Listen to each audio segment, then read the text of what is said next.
Hi there, I'm Renee Fuentes and welcome back to my channel, Thai Caliente. Today I'm sharing a recipe for carne en su jugo, which translates to meat in its juices. So this is popular in Mexico, specifically the state of Jalisco and the city of Guadalajara, where my husband and his family are from.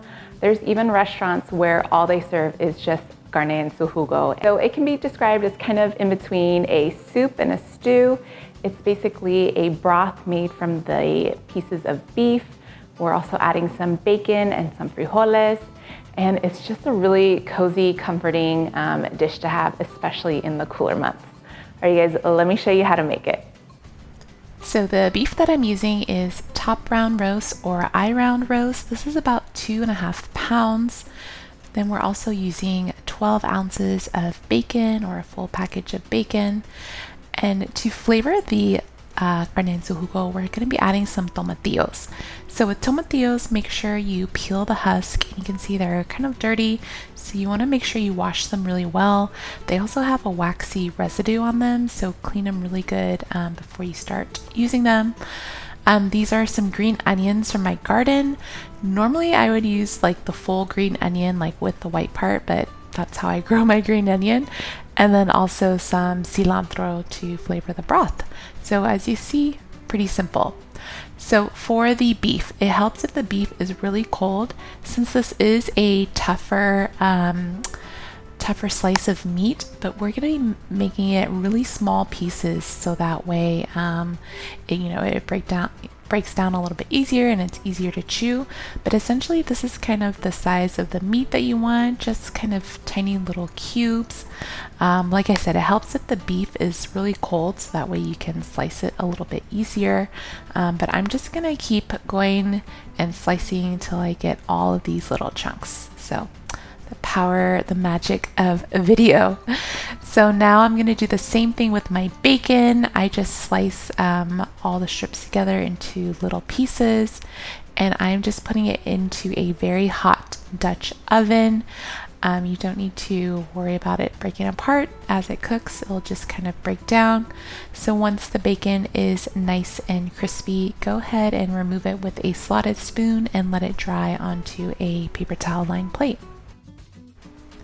So I'm going to drain the remaining of the grease and just leave a little in, and then I'm adding about 80% of the bacon back into the pot. I'm going to leave a little bit just to garnish the soup on top. Then I'm adding my green onions. Like I said, if you have whole green onions, like with the white parts, that's even better. And then I'm just going to saute in just for a couple minutes. And now we're going to add all of the beef in. So typically when you're cooking beef, you don't want to overcrowd the pot because you want to get that searing, but we actually want the beef to release its juices, hence the name meat in its juices.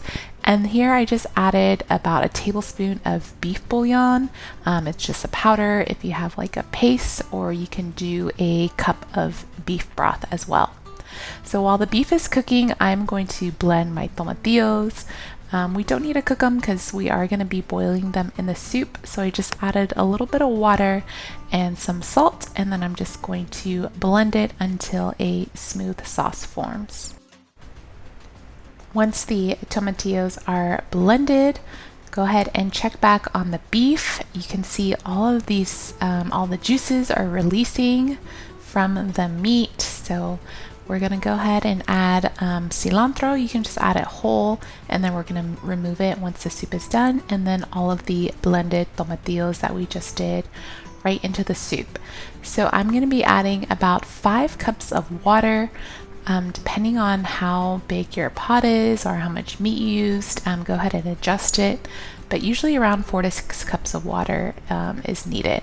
So I'm going to put the lid on and let it simmer for about 20 minutes so the beef can get soft. And now I'm just going to remove the onion and cilantro. You can, remove as much as you need or leave some in there. Taste the soup and add any extra salt if needed.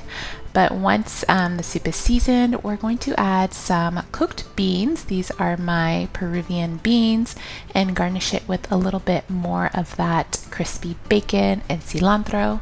You can also add some hot sauce to this for a little bit of spice. My family likes to eat it up with some rolled corn tortillas, and it's just so comforting. I really hope you guys enjoyed this recipe. Be sure to leave me any comments below, and I'll see you guys next time. Bye!